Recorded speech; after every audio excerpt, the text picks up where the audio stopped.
Start? Go ahead. I'm Eric Weitz. I'm professor of history at the University of Minnesota. I also hold the Arsham and Charlotte Ohanessian Chair in the College of Liberal Arts at the U, and I direct the Center for German and European Studies.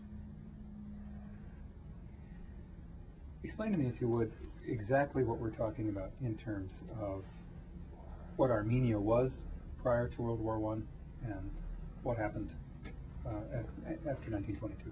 Yeah. There was an historic Armenian kingdom, both in the ancient world and the medieval world. But by the time we're into the modern period, into the 19th century, there is no country, Armenia. Armenians were a Christian people who lived, by and large, in the Ottoman Empire, in Iran, and then in the Caucasus region, which came under Imperial Russian control in the mid-19th century. What happened 90 years ago?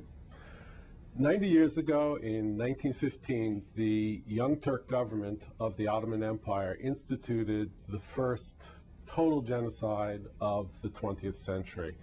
And far more systematically than in any previous suppression, sought to exterminate virtually the entire Armenian population of the Ottoman Empire.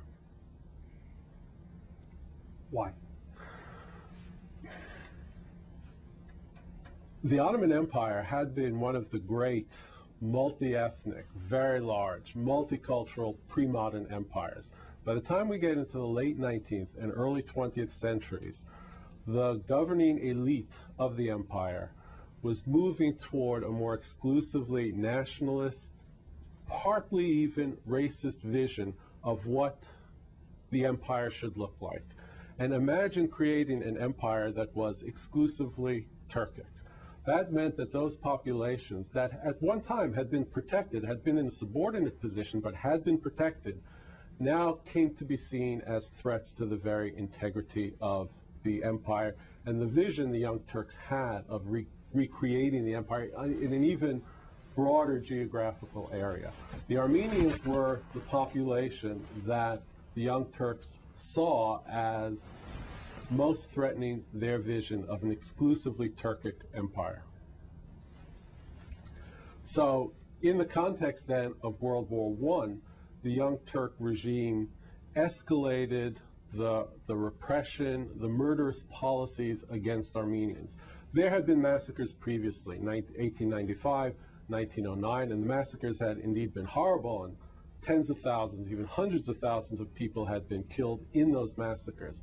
But there was nothing comparable, really, to the extent of the genocide that the Young Turk regime instituted beginning in 1915. World War I is critical here, because in the war, the Young Turk governing elite began to feel very threatened. The British were landing in the Dardanelles.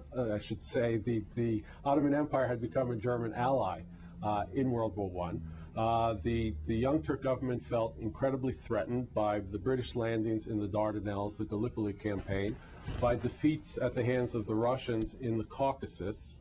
And because of this growing sense of insecurity, they began to worry that the Armenian population would become even more of a threat. At the same time, the Young Turks, in the context of war, began to think that they really had a great opportunity now to create what they could not create in peacetime, that is, an exclusively Turkic empire.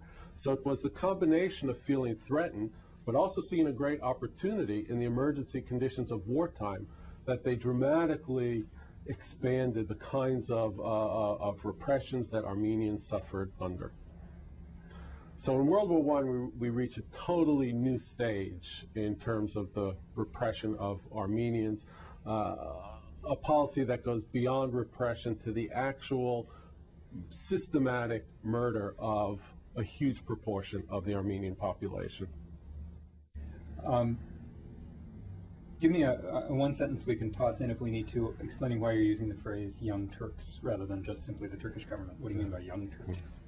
The Young Turks were a group of mostly officers, but others associated with them, who staged a revolution in 1908 and then again in 1913, and essentially seized power of the Ottoman government from the previous ruling family, the Osmani family, the head of the Ottomans who had come and conquered Constantinople in 1453.